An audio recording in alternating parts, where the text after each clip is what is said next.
Welcome to The Explainer. Today we're tackling a wild story that connects the world's most famous scientist to alien visitors. Okay, let's just dive right in. Was Albert Einstein's genius entirely his own?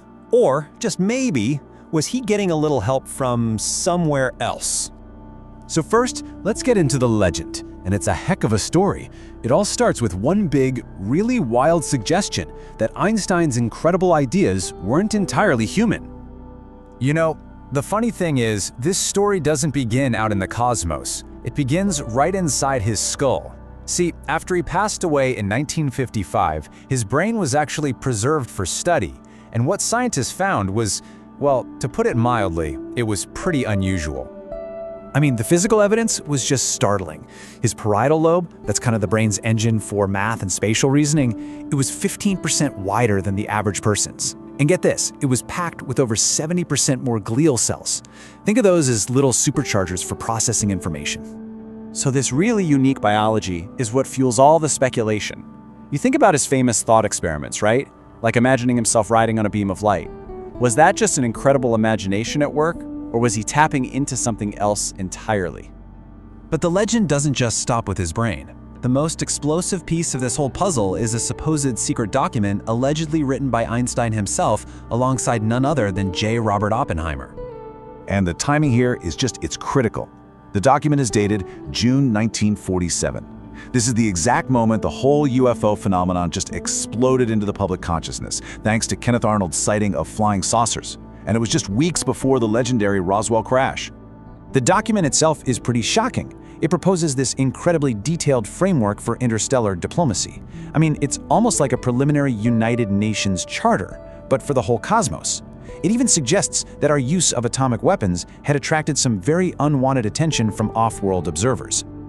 You can just feel the urgency in that quote, can't you?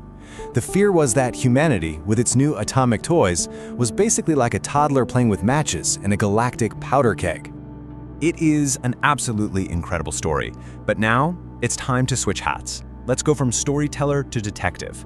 Does any of this actually hold up when we look at the real evidence? And believe it or not, the whole story starts to unravel with a single typo. Right there on the title page, the word celestial is misspelled. Now I know, it seems like a tiny detail, but would two of the smartest people on the planet really make a mistake like that? And that typo is just the beginning. Investigators found the whole document is just filled with grammatical errors and really simplistic language that just doesn't match the known writing styles of Einstein or Oppenheimer. And here's the real nail in the coffin. Its origins trace right back to the Majestic 12 Papers, a collection of documents about a secret government UFO committee that were famously exposed as a huge hoax. Okay, so the document is a fake. But that leaves a huge question, right? What did the real Einstein actually think about aliens? Well, early in his career, back in 1920, he was openly curious, really optimistic about it. He viewed extraterrestrial life not as some fantasy, but as a scientific probability. He basically argued it was illogical to think we're all alone in this huge universe. But fast forward 3 decades to 1952, we're right in the middle of the flying saucer craze. When he's asked directly about UFO sightings, his tone had shifted dramatically to one of complete and utter disinterest. He admitted, yeah, people have seen something, but he claimed to have zero curiosity about what it was. So when you lay it all out, the two stories just do not match up. The historical record gives us a genius who was curious about life in the universe but had zero interest in UFOs. The legend, on the other hand, gives us a cosmic insider, a story built entirely on hoaxes and, well, a whole lot of wishful thinking.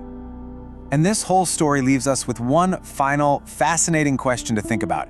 When a mind like Einstein's comes along and just changes everything, why do we sometimes find it easier to believe in aliens than to simply believe in the incredible power of a human brain?